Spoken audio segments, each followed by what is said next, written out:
ఏంటి రాజుగారు భలే చెప్పిందండి బాబు, భలే చెప్పిందండి. ఏం చెప్పింది?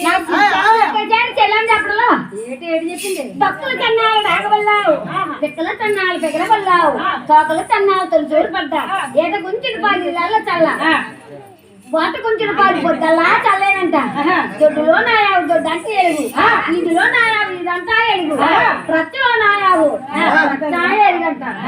చెల్లమ్మ భలే చెప్పిందండి. ఆ యావును కొనకపోతే మీలో ఎప్పటికీ కూడా పాలేరుగా ఉండనండి. కొనకపోతే పాలేరుగా ఉండవు, చూడనండి వెళ్ళిపోతావు అనమాట. అయితే నప్పింది ఆవు నప్పిందండి. పాలై తీర్చేసావా? అయితే చెల్లమ్మ పాలు అన్ని బాగా చెప్పింది, రేటు చెప్పింది, రేట్ అడిగానండి. పాలు తీయమంటానండి.